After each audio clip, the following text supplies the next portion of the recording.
हे मी तुम्हाला लोकांना जादू दाखवू जादू. अरे यार परत आला. का असं का बोलताय तुम्ही? जाऊ दे रे, दाखव दाखव. 6 बोला 6.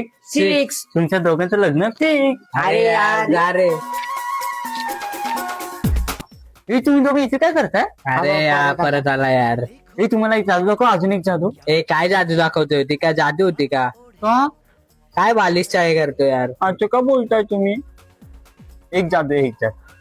नाही यार नको नको एक नको. हा चल दाखव. हे इथे बघ काय, इथे बघ काय. काय काय काय तुझ्या नाकात 2 पाय, सासूचं नाव काय, खाली डोकं वर पाय. ए जा रे काय. अरे अरे आवाज नको करू. हे इकडे ना, हे दिसलं मला. तुम्ही इकडे इकडे ए इकडे. यार आला बघ परत. हे ऐका ना, एक अजून एक लाच जादू. ए, एक नाही जा रे नाही, तू. तू पांचट जादू दिसतो यार. नाही नाही नाही, आता छप्प. बघा का आता शेवटचा चान्स. परत चुकलं तर तुला आम्ही चपलेने मारू. हो चालेल. हे चकली बोला, चकली. चकली. तुमच्या दोघांची गर्लफ्रेंड टकली. ए नाही तर फेकून मारू आता तुला काहीतरी.